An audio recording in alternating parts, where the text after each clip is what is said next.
अस्सलामु अलैकुम वरहमतुल्लाहि वबरकातुहु। इन्नल हम्दलिल्लाह नहमदुहु व नस्तईनुहु व नस्तगफिरुहु व नऊज़ु बिल्लाहि मिन शुरूरि अनफुसिना व मिन सय्याति अअमालिना मन यहदिहिल्लाहु फला मुदिल्ल लहु व मन युद्लिलहु फला हादिय लहु व अशहदु अल्ला इलाहा इल्लल्लाह वाशहदु अन्न मुहम्मदन अब्दुहु व रसूलुहु अम्मा बाद। கண்ணியத்திற்கும் பெருமதிப்பிற்கும் உரிய எல்லாம் வல்ல அல்லாஹுவின் நல்லடியார்களே, அல்லாஹுடைய பேரருளால் ரமலான் மாதத்தினுடைய பிறை 5 நோன்பை வைத்தவர்களாக, லுகருடைய தொழுகையை நிறைவேற்றியவர்களாக நாம் அனைவரும் அல்லாஹுடைய ஆலயத்தில் ஒன்று திரண்டிருக்கிறோம். கடந்த ஹதீஸ் வகுப்பில் உமர் இப்னு கத்தாப் ரதியல்லாஹு அவர்கள் பேசிய சில கருத்துக்களை அல்லாஹ் ஆமோதிக்கிற விதத்தில் சட்டங்களாக ஆக்கிய நிகழ்வுகளை குறித்து நாம் அறிந்து கொண்டோம். இன்றைய தினத்தில் நபித்தோழர்களில் முக்கியமானவர்களில் ஒருவராக பார்க்கப்படக்கூடியவர் சாத் பின் அபி வக்காஸ் ரதியல்லாஹு அன்ஹு. நபிகள் பெருமகனார் அஷ்ரத்துல் முபஷ்ஷரா 10 சொர்க்கவாசிகள் என்று நற்செய்தி சொன்ன 10 நபர்களில் ஒருவர் இந்த சாத் பின் அபி வக்காஸ் ரதியல்லாஹு அவர்கள். இப்ப இவர் ஏதாவது ஒரு கருத்து சொல்லி அதை அல்லாஹ் ஆயத்தாக ஆக்கினானா அப்படின்னு கேட்டா அப்படி இல்லை. ஆனால் இவர் சார்பாக, இவர் தொடர்பாக மார்க்கத்தின் சில சட்டங்கள் அருளப்பட்டு இருப்பதை நம்மால் பார்க்க முடிகிறது. அப்ப எது குறித்தெல்லாம் இவரை தொடர்பு படுத்தி அல்லாஹ் பேசுகிறான் என்பதைத்தான் இன்றைக்கு நாம் அறிந்து கொள்ள இருக்கிறோம். அதில் ஆரம்பமாக இந்த சாத் பின் அபி வக்காஸ் ரதியல்லாஹு அவர்கள் மக்காவாசி. மக்காவில் இஸ்லாத்தை ஏற்றுக்கொண்டு ஆரம்ப கட்ட காலத்திலேயே பல்வேறு விதமான இடையூறுகளுக்கு அகப்பட்டவர் இந்த நபித்தோழர். இவருக்கு இடையூறு தந்தது அபூ ஜஹலோ அபூ லஹபோ போன்ற நபர்கள் இல்லை, இவருடைய தாயார். இவருடைய தாயார் கடைசி வரை இஸ்லாத்திற்கு வரவில்லை என்பதோடு இஸ்லாத்தை விட்டுவிடும்படி சாத் பின் அபி வக்காஸ் ரதியல்லாஹு அவர்களிடத்தில் பல முறை கோரிக்கையாக வைத்து பார்த்தார்கள், மிரட்டலாக வைத்து பார்த்தார்கள். எப்படியெல்லாமோ சொல்லி அவரை இஸ்லாத்திலிருந்து வெளியே கொண்டு வந்து விட வேண்டும் என்பதில் ஒரு துடியாய் துடித்துக் கொண்டு அவருடைய தாயார் இருந்தார். எப்படியெல்லாம் வார்த்தைகளை அவங்க பயன்படுத்தினாங்கன்னு பாருங்க. முதலில் அந்த தாயார் சொல்லுகிறார், சாதே நீ உன் மார்க்கத்தை விட்டு வெளியே வந்து விடு. இல்லமா நான் வரமாட்டேங்கிறார் இவர். உன்னுடைய தூதர் முகமது தான் சொல்லுகிறாராமே, தாய்க்கு கட்டுப்பட சொல்லி நான் உன்னுடைய தாய் சொல்லுகிறேன், இஸ்லாத்தை விட்டு வெளியே வா அப்படிங்கிறாங்க. அப்போதும் இல்லை, இது இந்த விஷயத்துல கட்டுப்படுறது கிடையாது, நான் வரமாட்டேன் அப்படிங்கிற விடாப்பிடியாக நிற்கிறார் சாத் ரதியல்லாஹு அவர்கள். பிறகு இந்த தாயார் என்ன சொல்றாங்க அப்படின்னா, சாதே நீ இஸ்லாத்தை விட்டு வெளிவரவில்லை என்றால் நான் இனி உண்ண மாட்டேன், குடிபானங்களை அருந்த மாட்டேன், நான் இப்படியே இருந்து பட்டினி கடந்து தாகித்து நான் மௌத்தாகி விடுவேன். நீ அதைத்தான் எதிர்பார்க்கிறியா? உன் தாயை விட உனக்கு இஸ்லாம் முக்கியமா, அந்த தூதர் முக்கியமா, யார் வேண்டும் என்று நீ முடிவெடுத்துக்கொள் அப்படின்னு சொல்லி அந்த தாயார் உணவு உண்ணாமல் குடிபானங்களை அருந்தாமல் இருப்பதாக முடிவெடுக்கிறாங்க. 1-2 நாள் கடக்குது. கடுமையான சோர்வை, பலகீனத்தை அந்த தாய் அடைகிறார். இப்ப சாத் ரதியல்லாஹு அவருடைய சகோதரர் ஒருவர் இருக்கிறார். அவர் தண்ணீரை எல்லாம் கொண்டு வந்து தாய்க்கு பருக கொடுத்து, தாயை நீங்க அவர் இஸ்லாத்தை விட்டு வரலங்கிறதுனால நீங்க உங்களை மாய்ச்சிக்காதீங்க, நீங்க அப்படி ஒரு நிலைக்கு போயிடாதீங்க, நான்லாம் இருக்கிறேன் அப்படின்னு சொல்லி ஆறுதலாக பேசி அவரை தண்ணீர் குடிக்க வைப்பதற்கும் உணவு உண்ண வைப்பதற்குமான முயற்சிகளில் ஈடுபடுகிறார். அப்ப இந்த நேரத்தில் அவருடைய தாயார் சாத் ரதியல்லாஹு அவர்களை கடுமையான வச சொற்களை சொல்லி சாத் ரதியல்லாஹு அவர்களை சபிக்கிறார்கள், திட்டுகிறார்கள். இப்ப அல்லாஹ் ஒரு வசனத்தை அருளுகிறான். திருக்குர்ஆனில் தொடர்பாக 2-3 இடங்களில் வருகிறது. குறிப்பாக ஒரு இடம் அல்லாஹ் சொல்லுகிறான், வஸைனல் இன்சான பிவாலிதைஹி இஹ்ஸனா. மனிதனுக்கு அவனுடைய பெற்றோர்களை குறித்து வலியுறுத்தி இருக்கிறோம். என்னவென்று அல்லாஹ் வலியுறுத்தி இருக்கிறான், அவர்களுக்கு நன்மை புரியுங்கள். உங்கள் தாயையோ தந்தையையோ நீங்கள் கைவிட்டு விடாதீர்கள், அவர்களுக்கு நன்மை புரியுங்கள். ஒயின் ஜாஹதாக்க அலா அல்லாஹ் துஷ்ரிக பி, எனக்கு இணை வைக்கும்படி அவர்கள் உங்களுக்கு ஏவினார்களே ஆனால் அந்த இருவருக்கும் நீங்கள் என்ன செய்யாதீங்க, கட்டுப்படாதீர்கள். அல்லாஹ்வுக்கு விரோதமாக, இறை மார்க்கத்துக்கு விரோதமாக, இறை தூதருக்கு விரோதமாக அவங்க மாறிட்டாங்க. அப்படி அவர்கள் உங்களுக்கு கட்டளையிடுவார்களே ஆனால் அப்ப தாயா அல்லாவான்னு பிரச்சனை வருது.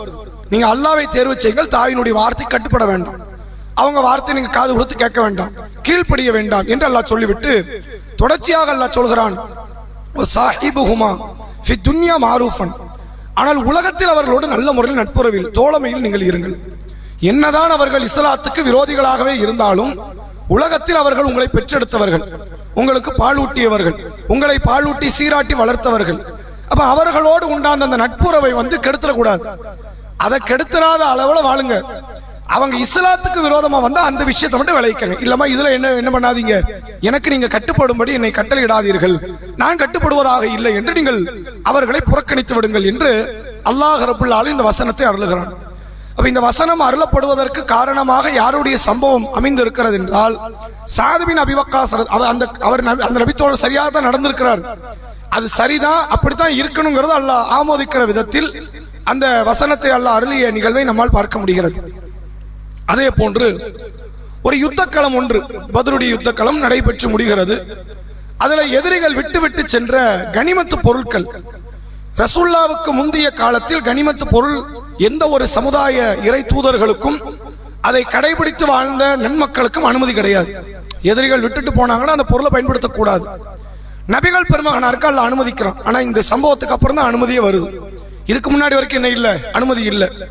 இந்த சாத் பின் அபி வக்காஸ் ரலியல்லாஹு அவர்கள் யுத்தத்தை முடிச்சிட்டு அவர் அந்த எதிரிகள் விட்டுட்டு போன பொருளை பார்க்கிறார். அதுல ஒரு வாள் நல்லா இருக்கு, அதாவது ஆயுதம் ரொம்ப அற்புதமா இருக்கு. அதை எடுத்துட்டு வராரு, அல்லாஹ்வுடைய ரசூல்கிட்ட காட்டுறாங்க. அல்லாஹ்வுடைய தூதரை, நானும் யுத்தத்துல இருந்தேன், இந்த வாளை எனக்கு நீங்க அன்பளிப்பா தந்தா நல்லா இருக்கும் அப்படிங்கிறாங்க. ரசூல்லா கேட்கிறாங்க, எங்க இருந்து எடுத்தீங்களோ அங்கேயே கொண்டு போய் வைங்க, இது நல்லது இல்லை, கொண்டு போய் வச்சிருங்கன்றாங்க. அவர் போய் வச்சிட்டார். மனசு கேட்கல, அது அற்புதமான ஒரு வாளா இருக்கு. ரசூலா எப்படியும் பங்கு பிரிச்சு கொடுக்கும், அந்த வாள் வேற ஆள்கிட்ட போயிடக்கூடாது, நம்ம ரிஜிஸ்டர் பண்ணிடுவோம் அப்படின்னு மறுபடியும் எடுத்துட்டு வராங்க. அப்ப அல்லாஹ்வுடைய ரசூல் அவர்கள் கடுமையாக கோவப்பட்டு, இல்ல மறுபடியும் கொண்டு போய் வைங்க, நீங்க எடுத்துட்டு வரக்கூடாது அப்படின்னு சொல்லுகிற நேரத்தில் அல்லாஹ் திருமறை குர்ஆனில் சூரா அன்ஃபால் என்ற 8வது அத்தியாயத்தின் முதல் வசனம், எஸ்அல் உனக்கு அனில் அன்ஃபால், அந்த சூராக்கு பேரை இங்க இருந்தா வருது. நபியே, அன்ஃபாலை குறித்து கேட்கிறார்கள் இந்த மக்கள், நீங்க பதில் சொல்லுங்க. அன்ஃபால் என்றால் எதிரிகள் விட்டு சென்ற பொருட்களுக்கு பேர் அன்ஃபால். அதுக்கு கனிமத்து இன்னொரு பேர் இருக்கு, அன்ஃபால் என்று ஒரு பேர் இருக்கு.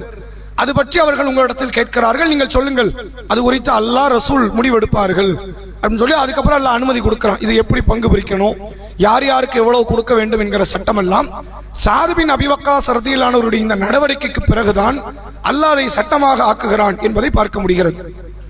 அதே போன்று இன்னொரு முக்கியமான ஒரு சம்பவம், நபிகள் பெருமகனார் மக்காவில் வாழ்ந்த தருணம். ஒரு 6 நபி தோழர்களோடு ரசூலுல்லாஹ் ஒரு சபையில் இருக்கிறாங்க.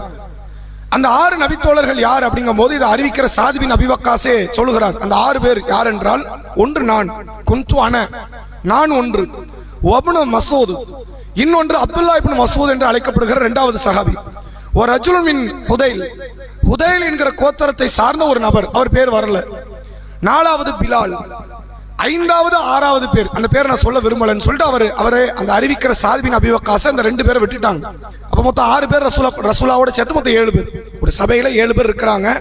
ஒன்னு நபி, ஒன்று சாத் பின் அபி வக்காஸ், அடுத்து அப்துல்லா இப்னு மசூத், ஹுதைல் என்கிற கோத்திரத்தை சார்ந்தவர், இன்னொருவர் பிலால், இன்னொருவர், அந்த 2 பேரை நான் சொல்ல விரும்பலன்னு சொல்லி விட்டுட்டார். இந்த 6ஓடு சேர்த்து நபிகள் பெருமகனார் 7வது நபர். 7 பேர் உட்கார்ந்து ஒரு சபையில ஏதோ குறித்து பேசிக் கொண்டிருக்கிறாங்க. மக்கா காஃபிர் சில பேர் வரோம். நபிகள் பெருமகனார்ட்ட என்ன கேட்கிறான் அப்படின்னா, இவங்களெல்லாம் கொஞ்சம் விரட்டி விட்டுருங்கிறான். ஏன்னா இவங்கெல்லாம் அன்றைய உயர்ந்த குலத்தவர்களால் பார்க்கப்பட்ட ஒரு அற்பமான மனிதர்கள். இந்த சாத் பின் அபி வக்காஸ், அப்துல்லா இப்னு மசூத், பிலால், அந்த ஹுதைல் என்கிற கோத்திரத்தை சார்ந்தவர், மற்ற 2 பேர், இவங்கெல்லாம் அற்பமான மனிதர்கள். இப்ப ரசூலுல்லாஹ் அபூபக்கரோட உட்கார்ந்துருந்தா இந்த பேச்சு வந்திருக்காது, கொள்கை பத்தி மட்டும் தான் பேச்சு வந்திருக்கும். அபூபக்கர் ரலியல்லாஹு அன்ஹு, உமர் ரலியல்லாஹு அன்ஹு, அலி ரலியல்லாஹு அன்ஹு, இவங்களோட உட்கார்ந்து என்ன வச்சு வந்திருக்காது, இவங்களெல்லாம் விரட்டி விடுங்கன்னு வந்திருக்காது. அவங்கள குறைஷியில் முக்கியமான ஒரு அந்தஸ்தை பெற்றவர்கள். அப்ப அற்பமான மக்களோடு இருக்கிறாங்கன்னு இவங்களுக்கு தாங்கல, மக்கா காஃபிர்களுக்கு, இவங்களெல்லாம் விரட்டி விட்டுருங்க அப்படின்னு யாரு சொல்றா, மக்கா காஃபிர்கள். அப்ப இந்த செய்தியில நீங்க பார்க்கலாம், சாத் பின் அபி வக்காஸ் சொல்றாங்க, நபிகளார் எண்ணமும் ஏறத்தால் அதுக்கு ஒத்து அமையிற இடத்தில் இருந்துச்சு.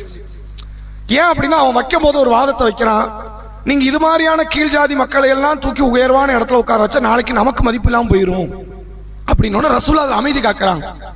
அமைதி காக்க கூடாதுன்னு சொல்லி இருக்கணும். அது ஏன் வேலை இல்லை, அல்லாஹ்வுடைய வேலைன்னு சொல்லி இருக்கணும். ரசூலுல்லாஹ் மௌனமா இருந்த உடனே அது அதுக்கு ஏறத்தாழ இவர்களும் ஒத்து அமைந்து விடுவாரோ அப்படின்னு நினைக்கிற அளவுக்கு அந்த சூழல் மாறுது. உடனே அல்லாஹ் வசனத்தை இறக்குறான். இது யாரை கண்டிக்கிறான்? பெருமானாரை கண்டிக்கிறான். அல்லாஹ் என்ன சொல்றான்? லா தத்ருதில்லதீன யதுஊன ரப்பஹும் பில் கதுவி வல் அஷி. காலையிலும் மாலையிலும் அல்லாஹ்வை நினைப்பதற்காக வேண்டி வரக்கூடியவர்களை நபியை நீங்க என்ன செஞ்சிடாதீங்க, விரட்டி விட்டுறாதீங்க. யுரீதுன வஜ்ஹஹு, அவங்க அல்லாஹ்வுடைய முகத்தை எதிர்பார்த்து வராங்க.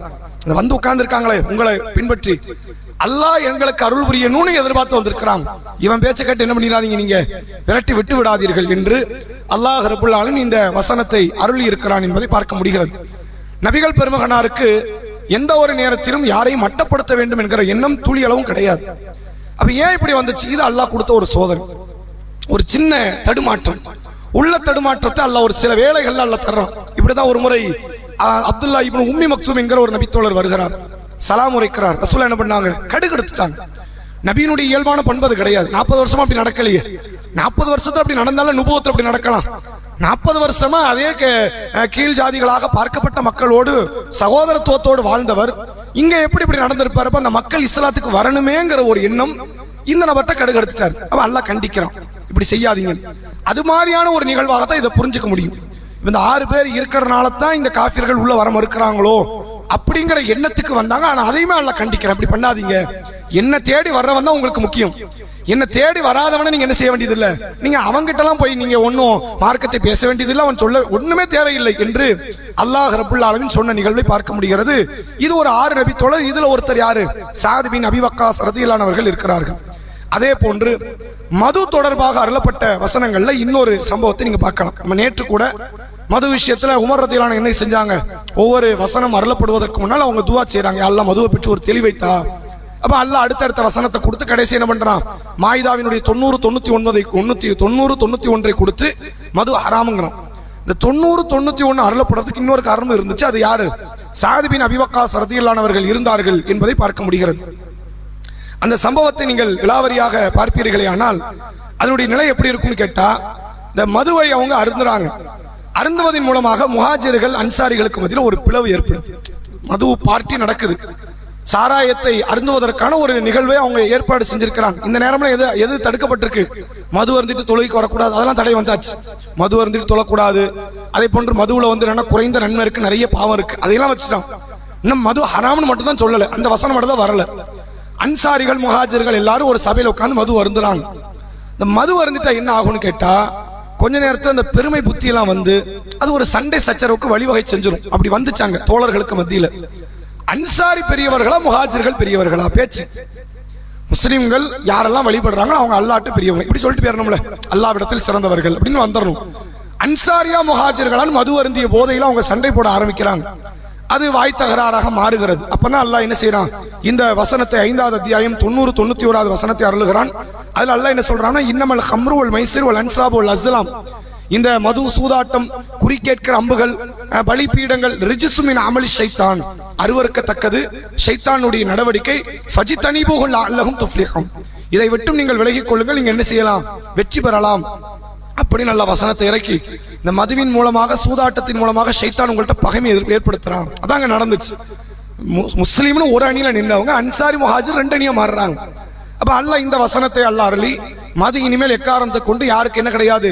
ஹலால்லாம் கிடையாது, இனிமேல் குடிக்க கூடாது, வாங்கக்கூடாது, விற்க கூடாதுங்கிற அந்த நிரந்தர தடை வருவதற்கு சாத் பின் அபி வக்காஸ் ரலியல்லாஹு அவர்களுடைய காலத்தில் நடந்த ஒரு சம்பவம் ஒரு காரணம் என்பதை நம்மால் புரிந்து கொள்ள முடிகிறது.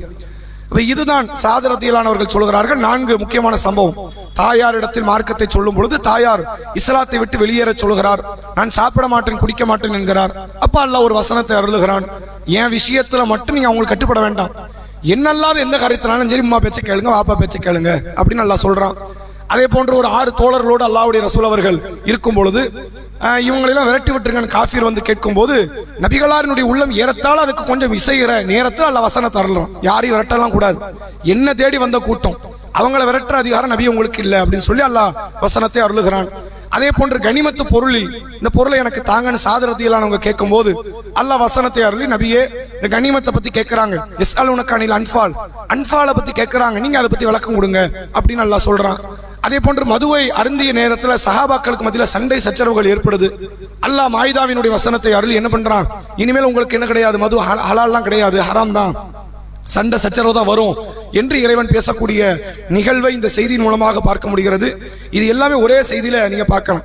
சஹி புகாரி முஸ்லிம் போன்ற ஹதீஸ் கிரந்தத்தில் ஒரு நபி மொழியிலேயே இத்தனை சம்பவங்கள் முழுமையாக இடம்பெற்றிருப்பதை நம்மால் பார்க்க முடிகிறது. வாஹர் தஅவானா அல்ஹம்துலில்லாஹி ரப்பில் ஆலமீன். இன்றைக்கான கேள்வி, அந்த 6 நபி தோழர் யார்?